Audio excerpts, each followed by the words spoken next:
अस्सलाम वालेकुम नाज़रीन, मैं हूँ शनीला अमार और आप देख रहे हैं हमारा यूट्यूब चैनल। नाज़रीन, पाकिस्तान के अंदर जो सियासत है इमरान खान साहब के लिए बड़ी मुश्किल होती जा रही है। क्यों? वजह हम आपको बताते हैं। एक तो जो परवेज़ इलाही साहब है उनके ऊपर उनका एतबार जो है वो ख़त्म होता जा रहा है। उनको डर लग रहा है कि कहीं वो असेंबली तोड़ेंगे या नहीं तोड़ेंगे। इसलिए इमरान खान साहब अपने 1-1, 2-2 डिस्ट्रिक्ट के जो अराकीन हैं उनको बुला के मुलाकात कर रहे हैं और उनसे जो है वो एतमाद ले रहे हैं कि क्या वो असेंबली तोड़ने में उनके साथ है। लेकिन खान साहब को याद रखना चाहिए वही मेंबरान हैं जिनसे उन्होंने हलफ लिया था कि वो हर ज़िले से 5-5 हज़ार 4-4 हज़ार लोग लेके आएंगे। और उसके बाद फिर आपने पिंडी में हमने देख लिया था कि वो किस तरह आए थे। 36 अजलात है जी इस्लामाबाद पंजाब के, और उन 36 अजलात से अगर 5-5 हज़ार बंदा भी आता तो कम अज़ कम 1.5 लाख बंदा वहाँ पे होना चाहिए था। और इसी तरह खैबर पख्तूनख्वा से भी अगर बंदा आता तो कम अज़ कम सिंध बलूचिस्तान इधर से बंदे निकालते तो फिर आपका कोई वहाँ पे 4-5 लाख का तो मजमा होना चाहिए था। लेकिन मजमा था आपका 25-30 हज़ार का। तो आप जब बुला रहे हैं, बुला के उनसे हलफ ले रहे हैं या उनसे आप यकीन दहानियाँ ले रहे हैं, तो ये याद रखें कि सियासत जो होती है ना वो हर रोज़ जो होती है तब्दील होती रहती है। और जो सियासतदान होता है जिसने जो पहले से इलेक्शन लड़ रहे होते हैं, जिसने अपनी सियासत को आइंदा भी जारी रखना होता है, वो बहुत सोच समझ के असेंबली तोड़ने की तरफ जाता है। आप कौमी असेंबली में देख लें, अभी तक जो आपके लोग हैं, जो पुराने सियासतदान थे वो दूसरी तरफ चले गए हैं, जो आपके भी सियासतदान हैं वो भी सब चाह रहे हैं कि अभी तक ख़त्म ना हो। क्योंकि ज़ाहिर है इलाके में एक टक्का तो है ना कि ये एमपी है, ये एमएनए है, अच्छा वो अभी असेंबली आप तोड़ दें, आगे इलेक्शन जल्दी ना हो, तो वो तो बैठे रहेंगे। जो मुतल्लिका जो हुकूमत के जिसने टिकट लेनी होगी वो लोगों को जाके यकीन दहानियाँ करा रहा होगा कि जी हम तो वफाक में बैठे हुए हैं, हमें पैसा मिलेगा, हम आपका काम करवाएँगे। वो दूसरा जो है वो बैठा रह जाएगा। वैसे भी परवेज़ इलाही के आने के बाद तो इमरान खान के अरकान ने जाके इमरान खान से बहुत ज़्यादा शिकायतें की थी कि जी हमारी बात नहीं सुनी जाती, हमारे काम नहीं हो रहे। तो इमरान खान साहब ने उनको कहा था सब्र करें, सब्र करें। देखिए ये था मुफ़ादात का रिश्ता, ये था नज़रिया मफ़ादात के ऊपर कायम किया हुआ एक हुकूमत। और इमरान खान की सारी हुकूमत इसी तरह, पिछली इत्तेहादी हुकूमत भी इमरान खान की इसलिए थी कि मजबूरी के तहत अगर इमरान को उसके बगैर हुकूमत मिलती तो वो ज़्यादा खुश रहते, वो ज़्यादा आमराना तरीके से वो कर सकते। लेकिन चूँकि उनकी हुकूमत इत्तेहादियों पे थी, तो बड़ी उनके लिए मजबूरियाँ थी। तो अब फिर उनकी जो हुकूमत है पंजाब के अंदर वो जी परवेज़ इलाही साहब की ब्लैकमेलिंग के ऊपर चल रही है। 10 सीटें उनके पास, लेकिन वज़ीर आला बन गए हैं। परवेज़ इलाही और उनका बेटा जो वो जनरल बाजवा की आगे हैं मदद के लिए, और जिस तरह वो बैठ के बयानात दे रहे हैं फ़ौज के हक़ में, जनरल बाजवा के हक़ में, और एक तरह से इमरान खान के जो बयान है उसको ज़मीन बोस कर रहे हैं। यानी कि वो बता रहे हैं नहीं जी ना कोई ये बैरूनी साज़िश और ना ही कोई अंदरूनी साज़िश। और जनरल बाजवा तो आपके बड़े खैरख्वाह थे, मोहसिन थे आपके, क्योंकि उन्होंने हमें कहा आपकी तरफ जाएँ। जैसे जनरल बाजवा जो थे ना, उनकी वजह से इमरान खान जो थे, उनको सिस्टम से रियायतें बहुत मिली हुई थी। और जनरल बाजवा के जाते ही चीफ जस्टिस को भी याद आ गया कि अरशद शरीफ का जो केस है अब मैं टेकअप कर लूँ। बहुत अच्छी बात है, हुआ है, होना चाहिए। क्योंकि अगर किसी ने बाहर से साजिश की है, अंदर से साजिश की है, जिसने भी जो किया बेनकाब होकर सामने आने चाहिए। जिसने जो प्लानिंग किया, नाहक खून हुआ है, उसकी सज़ा मिलनी चाहिए। अरशद शरीफ की सहाफ़त से मुझे एतराज़ थे, उनकी ज़िंदगी में भी थे।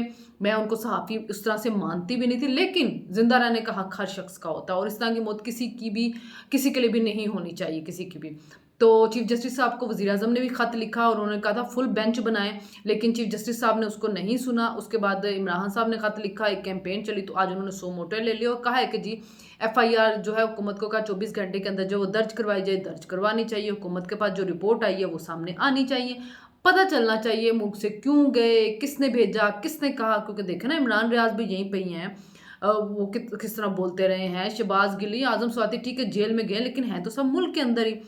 तो अरशद शरीफ को क्या खतरात थे, क्यों इमरान खान ने उसको कहा, और इमरान खान ने कहा मैंने उसको कहा, मुझे रिपोर्ट मिली थी, मैंने उसको मजबूर किया, वो नहीं जाना चाहता। क्यों कहा, वजह क्या थी? तो वो फिर मुल्क से बाहर चले गए। तो मुल्क से बाहर गए तो फिर दुबई में थे, दुबई से कीनिया गए। ये खुरम नामी बंदा कौन है, वकार नामी बंदा कौन है, इनके सलमान इकबाल से के ताल्लुक सारे लिंक जो है ना वो जुड़ते हैं, जाके देखने चाहिए कि क्या हो रहा है। और जी इमरान खान साहब को सिस्टम दी थी, अब इमरान खान साहब को जो है चेतावनी दे दी गई है जी, उनको वार्निंग मिली है, क्योंकि कहा जा रहा है कि जब आरिफ अलवी से मिलने गए थे जनरल आसिम मुनीर, तो आरिफ अलवी ने कहा इमरान खान आपके खिलाफ तो नहीं, आप फ़ोन पे बात कर लें। उन्होंने कहा जी मैंने नहीं बात करनी है, हम सियासी हो चुके हैं, गैर सियासी हो चुके हैं, तो हमारा सियासत से क्या ताल्लुक है। लेकिन आर्मी जो है वो अपने जो आर्मी चीफ है उसके ओहदे की भी बेतुकीरी नहीं होने देगी। तो इमरान खान साहब की वैसे बहादुरी तो चेक करें ना, वैसे तो आप बड़े फन्ने-हान बनते हैं, लेकिन जब तक जनरल बाजवा आर्मी चीफ थे, आप नाम भी नहीं ले रहे थे, आप कोई बात भी नहीं कर रहे थे, जैसे वो गए और मुझे धोखा दे दिया और मुझे धोखे में रखा, मेरे इख्तियारात अपने पास रखे हुए थे, ये क्या मतलब अब बात कर रहे हैं आप, तो फिर आपकी क्या बहादुरी हुई? ये तो कोई नहीं, एक बंदा चला गया, इक़्तिदार से उतर गया, आपको पता चल गया अब उसके पास कोई ओहदा नहीं, आपको पता चल गया उसके पास कोई इख्तियार नहीं। अब आप शुरू हो गए कि जी वो मुझे धोखा देते रहे हैं, वो ये काम करते रहे हैं, उन्होंने इख्तियारात अपने पास रखे थे, वो नवाज शरीफ को बाहर भेज दिया, उसको बाहर भेज दिया। उस वक़्त क्यों नहीं बोले? उस वक़्त तो कह रहे थे हम एक पेज पे हैं, जनरल बाजवा से अच्छा जनरल कोई नहीं आया। देखें, हमारी जो लड़ाई होती है हम तो सामने लड़ते हैं, हम तो खुल के उस वक़्त भी तनकीद करते थे। अब हम एक बंदा जा चुका है, एक बंदा जा चुका है, उसके पास कोई पावर नहीं, कोई इख्तियार नहीं है। हुकूमत को चाहिए अगर उसने कोई कार्रवाई करनी करे, लेकिन हम अब क्यों तनकीद करें? हमने तो उस वक़्त भी तनकीद की थी, हम तो फ़ौज के सियासी किरदार के ऊपर हमेशा तनकीद करते हैं, हम तो कहते हैं उनका सियासत में किरदार नहीं होना चाहिए। हम तो उस वक़्त भी कहते थे आरटीएस सिस्टम बिठा के इमरान को ला गए, इमरान तब ये चीज़ें नहीं मानते थे। इमरान को कहते थे आपके पास पावर नहीं, इख्तियारात नहीं, इमरान तब तो ये चीज़ें नहीं मानते थे, बड़े खुश थे और ऐसे बेइख्तियार और पावरलेस हुकूमत के साथ वो आखिरी टाइम तक चिमटे रहना चाहते थे। लेकिन अब आप आके बात कर रहे हैं, तो अब आप तनकीद करें तो हाँ सर सूट नहीं करती। आप एक तो बहुत बड़े लेवल के बनते हैं, अपनी तरफ से लीडर बनते हैं और हरकत आपकी बड़े छोटे लेवल वाली हैं। नवाज शरीफ ने जब कहा था तो तब कहा था जब वो आर्मी चीफ थे कि बाजवा साहब ये आपकी लाई हुई सौगात है और आप संभालें। आप अब चले गए तो अब आप आके कह रहे हैं कि जो जनरल बाजवा ने ये कर दिया तो जनरल बाजवा ने वो कर दिया। तो जनाब हिम्मत होती है ना तो सामने बात की जाती है, जाने वाले के ऊपर क्या तनकीद करके वो कर लेना है। लेकिन इमरान खान साहब जो है मोहसिन कुशा, मैं तो कहूँगी कि जनरल बाजवा उनके मोहसिन थे, जनरल बाजवा के उनके ऊपर बहुत एहसानात थे। जनरल बाजवा ने जिस तरह उनको हुकूमत के अंदर लेके आए हैं, कल मंसूर अली खान ने अपना एक व्लॉग किया जिसमें जनरल बाजवा का रिएक्शन बताया कि जनरल बाजवा कहते थे कि इमरान मुझे बॉस कहते होते थे, इमरान कहते थे आप मेरे पार्टनर हैं, मैं उनको मना करता था। फैज़ हमीद के ऊपर इमरान नहीं जाने देते, जबकि फैज़ हमीद खुद जाते थे मैं कोर की जाके कमांड करूँ, क्योंकि वो आर्मी चीफ नहीं बन सकते थे।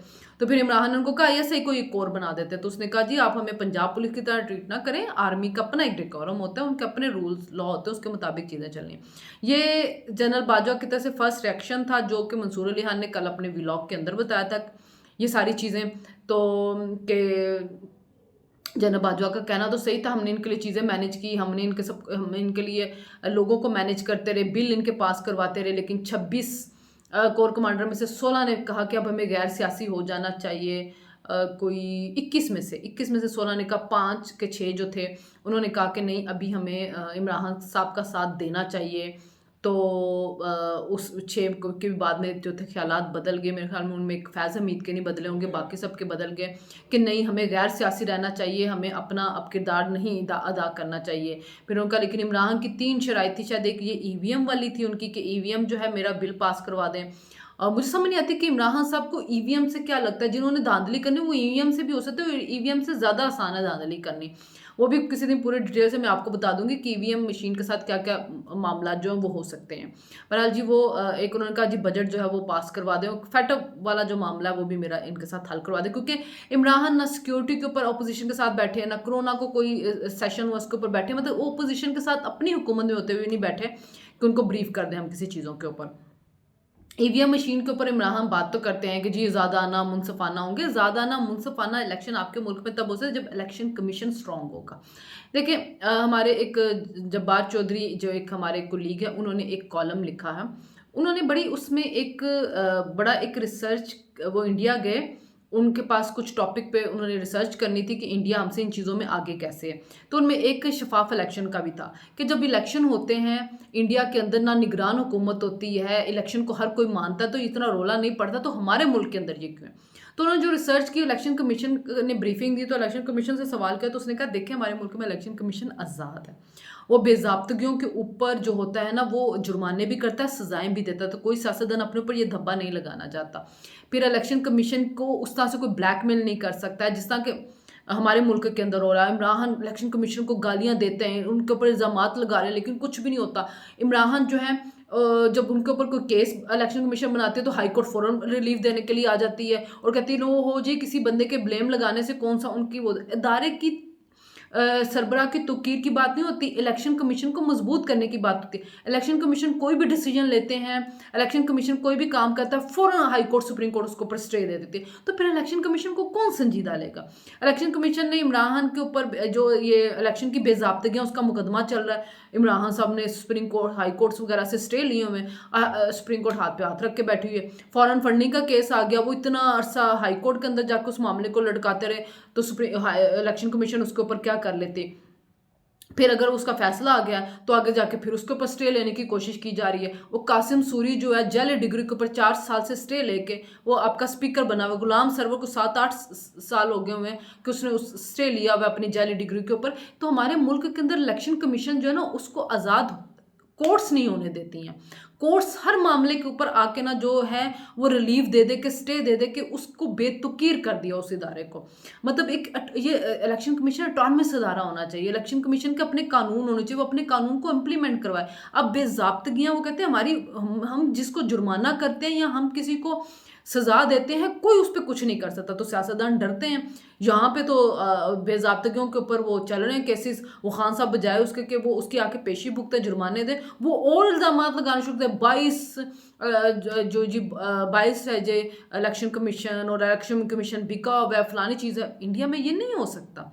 इंडिया में आपकी सुप्रीम कोर्ट, हाई कोर्ट, हर चीज अदारे आता है। वहाँ पे जजेस के जब बेंच बनते हैं तो लोग पहले से नहीं कह देते कि क्या फैसला आएंगे। जस्टिस अता बंदयाल जो है, वो जैसे कोई बेंच बनाते हैं, और 5 बंदों से आगे वो बेंच ही नहीं बनाते। 4 बंदे मखसूस है, कोई एक आध जज डाल लेते, जैसे जाहिया अफरीदी को डाले, जमाल मंदोखेड़ को डाले, फाइज ईसा को, तो उन्होंने डालना ही नहीं है ना। अभी भी जब उनको कहा गया फुल कोर्ट बनाए, उन्होंने अपने 4 मखसूस जज और एक जमाल मंदोखेल को बना के वो बना लिया, और लोगों को पहले से पता होता कि इसका फैसला क्या आना है। इंडिया में ये चीज़ें नहीं होती हैं। इंडिया के अंदर उनकी सुप्रीम कोर्ट जो होती है ना, उसके फैसलों के बारे में पता चलता है, और उन्होंने फिल्में बनाई हुई हैं कोर्ट्स के फैसलों के ऊपर, जो कोर्ट्स के फैसले आए हुए हैं उनके। हम फिल्में बनाए इनके ऊपर। ये कामा के जो केस इन्होंने किया हुआ है, जो इमरान खान को सादिक और अमीन उन्होंने साबित किया हुआ है, हम बनाए ऐसी फिल्में तो दुनिया हमारे सिस्टम के ऊपर आके हंसेगी। बहरहाल जी, आज़ाद इलेक्शन कमीशन, उन्होंने कहा, फिर हमने वहाँ के लोगों से भी जब बात की जो उनके लीडरान थे, तो उन्होंने कहा कि अपने अंदर हार को एक्सेप्ट करने का भी हौसला पैदा करें। हमारे मुल्क में जो हार जाता है वो फिर 5 साल अगली बारी का इंतज़ार करता है, वो ये धांधली, रोने पीटने नहीं डाल देता। और देखिए, कभी निगरान हुकूमत नहीं बनी इंडिया के अंदर। जो हुकूमत होती है, वो कहते हैं कि जो हुकूमत होती है उसके सारे इख्तियारात ख़त्म हो जाते हैं, वो सारे इख्तियारात इलेक्शन कमीशन के पास चले जाते हैं। हमारे बेचारे इलेक्शन कमीशन के पास इख्तियारात क्या होते हैं? और इमरान खान जैसे इदारे ने तो मज़ीद इस इदारे को मुतनाज़ा बना दिया। और इमरान खान चूँकि सिस्टम का लाडला था, उसका जिस पे दिल चाहता था वो इल्ज़ामात लगाता था, और चूँकि उसकी कल्ट फॉलोइंग थी, तो वो फॉलोइंग जो थी वो सोशल मीडिया के ऊपर जो थी वो ट्रेंड चला देती थी, जिसकी वजह से सब लोग डर जाते, लोगों को लगता तो हो वाकई ये बंदा बड़ा बदनाम हो गया, क्योंकि ग्राउंड रियलिटी कुछ और होती थी, सोशल मीडिया की रियलिटी कुछ और होती थी। लेकिन चूंकि इमरान खान सोशल मीडिया पे खेलते थे, इमरान खान इल्ज़ामात लगाते थे, मीडिया के ऊपर उसको पूरी फुल कैंपेन उसके हक में चलाई जाती थी, उस सिस्टम का वो लाडला था। तो उसने हर इदारे को मुतनाज़ा किया, और इलेक्शन कमीशन को तो सबसे ज़्यादा उसने मुतनाज़ा किया। 2013 में फ़खरुद्दीन जी इब्राहिम बेचारा एक बड़ा ऑनेस्ट ईमानदार बंदा था, उसको इमरान खान ने जितना गंदा किया। अब सिकंदर सुल्तान है, इसको इमरान गंदा करे, सरदार, मतलब कोई बंदा भी इमरान खान के शर से बचता नहीं है अगर इमरान खान को उससे नुकसान पहुंचता है। और वो जो कल्ट फॉलोइंग है वो ट्विटर के ऊपर चला के, और जो उनके सपोर्टर सहाफ़ी हैं वो भी ट्रेंड बना के, क्योंकि हमारे सिस्टम में अदालतें कमज़ोर हैं। वो अदालतें जो हैं वो इलेक्शन कमीशन की तौहीन होने देती हैं, वो बेज़ाब्तगियाँ होने देती हैं, और वो इमरान खान को हर तरह का रिलीफ देती हैं, जिसकी वजह से हमने सब अदारों को जो है ना मुतनाज़ा बना के रख दिया हुआ है। और कोई करके देखे इलेक्शन कमीशन किस तरह से तौहीन, तो देखते हैं ना कि कितना अदालतें उसको रिलीफ देती हैं। या इमरान खान ने जिस तरह जजों की धमकियाँ दी और उसको माफ़ किया, अगर कोई और देखे तो देखे जजों को धमकियाँ के कैसे माफ़ होते हैं। तो मुझे ये, मैंने उनका जो आर्टिकल पढ़ा, तो मैं पढ़ के जो था ना, वो मुझे कंपैरिजन करने के बाद मैंने कहा कि नहीं, हमारे यहाँ पे अदालतें जो है ना, उन्होंने इलेक्शन कमीशन को सबसे ज़्यादा कमज़ोर किया है। अगर हमारे यहाँ पे अदालतें इलेक्शन कमीशन को अपने फैसले करने दें, अभी जैसे असद उमर पे, फवाद चौधरी पे और इमरान खान पे तौहीन इलेक्शन कमीशन का केस चल रहा है, तो लाहौर हाई कोर्ट ने, सिंध हाई कोर्ट ने उनको कोई हतमी फैसला देने से रोक दिया। फिर वो सुप्रीम कोर्ट पहुंचे, तो सुप्रीम कोर्ट ने कहा जी आप कार्रवाई जारी रखें, लेकिन वहाँ से भी हाई कोर्ट्स को भी कहा जल्दी ख़त्म करें। हाई कोर्ट्स का क्या काम बनता है? जो आपकी तौहीन होती है, तो क्या इलेक्शन कमीशन उसमें मुदाखलत करती है? कि जो आप आ गए मुदाखलत करने के लिए? तो मसला ये है कि अगर हर बंदा अपने आईनी किरदार अदा करे, अपने डोमेन में रहे, तो पाकिस्तान भी एक अच्छा जमहूरी मुल्क बन जाए। लेकिन पाकिस्तान को ना मसला ये है कि यहाँ पे हर इदारा अपने हदूद से तजावुज़ कर रहा होता है, और सबसे ज़्यादा यहाँ पे पिसता जो है ना वो पार्लियामेंट, सियासतदान। जिसका दिल चाहता है उनके ऊपर इल्ज़ाम लगा देता है, जिसका दिल चाहता है पार्लियामेंट की बेदखुरी करने लग जाता है, जिसकी वजह से हुकूमतें कमज़ोर होती है, जिसकी वजह से इलेक्शन कमीशन जो है वो कमज़ोर होता है। तो हमें अगर अपने मुल्क के अंदर जमहूरियत को मज़बूत करना, हमारे मुल्क को ठीक करना, उसको कोई तरक्की देनी है, तो हमें अपने इदारों को मज़बूत करना होगा। हर इदारा आइन के अंदर रह के जो है ना चलेगा, तो ये मुल्क तरक्की कर सकता है। तो आप लोग भी ज़रा मुझे कमेंट करके बताएँ कि क्या ये बात ठीक है कि हमारे मुल्क में इलेक्शन कमीशन जो है उसकी कमज़ोर होने की एक वजह कोर्ट्स के फ़ैसले भी हैं। क्या आप लोगों को भी ये लगता है? ज़रूर बताइएगा। अच्छा जी, आज मुझे इजाज़त दीजिए फिर, और सब्सक्राइब कीजिए हमारे चैनल को, लाइक कीजिए, शेयर कीजिए। अल्लाह हाफ़िज़।